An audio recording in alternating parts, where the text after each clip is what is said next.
கைவினைப் பொருட்களில் தனித்துவம் பெற்ற பொருள் பஞ்சாட்சரம் என்று அழைக்கப்படும் ஒரு கூடை வகை. ஆனால் போதிய வருமானம் இல்லாததால் தகுந்த ஊதியமின்றி தவித்து வருவதாக கூடை முடையும் தொழிலாளர்கள் வேதனை தெரிவிக்கின்றனர். சிவகங்கை மாவட்டம் மதகுப்பட்டியில் 200க்கும் மேற்பட்ட குடும்பங்கள் தென்னங்கீற்று மற்றும் பனை ஓலைகளை கொண்டு கூடை முடையும் தொழிலில் ஈடுபட்டு வருகின்றனர். பஞ்சாட்சரம் என்று அழைக்கப்படும் இந்த கூடை உணவுப் பொருட்களை சேமித்து வைக்கவும் வீட்டில் வளர்க்கும் சில பறவை இனங்களை பாதுகாத்து வைக்கவும் பயன்படுகிறது. தற்போதைய நவீன யுகத்தில் இந்த கூடைகளின் தேவை குறைந்து போனதால் வாழ்வாதாரம் பாதிக்கப்பட்டுள்ளதாக கூடை முடையும் தொழிலாளர்கள் கூறுகின்றனர். எங்களுக்கு ஒரு பழப்பம் இல்லை. இந்த ஈச்சங்குச்சியில் கட்டுடி ஆகலை. ஒரு ஊராக நாங்கள் பொழைச்சி சாவரம் கிடந்து பிள்ளை குட்டியெல்லாம் இந்த பையனுக்கெல்லாம் ஊடே இல்லை.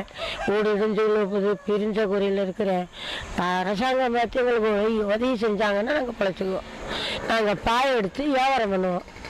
ஒற்றை வச்சு எடுத்து வியாபாரம் பண்ணுவோம். முதல் போட முடியாமல் இந்த முள்ளில் போய் காடு கரையில் செடி செத்தியில் பாம்புலையும் பள்ளியிலையும் அலைஞ்சு சாவுறோம். சென்னை, மதுரை உள்ளிட்ட பல்வேறு நகரங்களில் இருந்து கூடைகள் செய்து தருமாறு பலரும் கேட்கும் நிலையில் முதலீடு செய்து இந்த தொழிலை செய்ய முடியவில்லை என்று தொழிலாளர்கள் கூறுகின்றனர். எனவே கூடை முடையும் தொழிலுக்கு கடனுதவி வழங்க வேண்டும் என்றும் அவர்கள் கூறுகின்றனர்.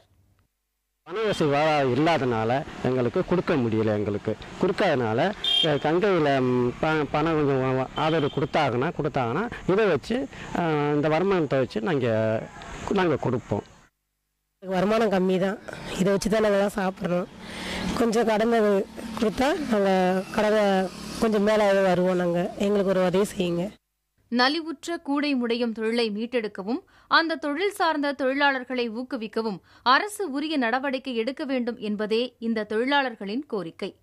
புதிய தலைமுறைக்காக செய்தியாளர் நாசர்.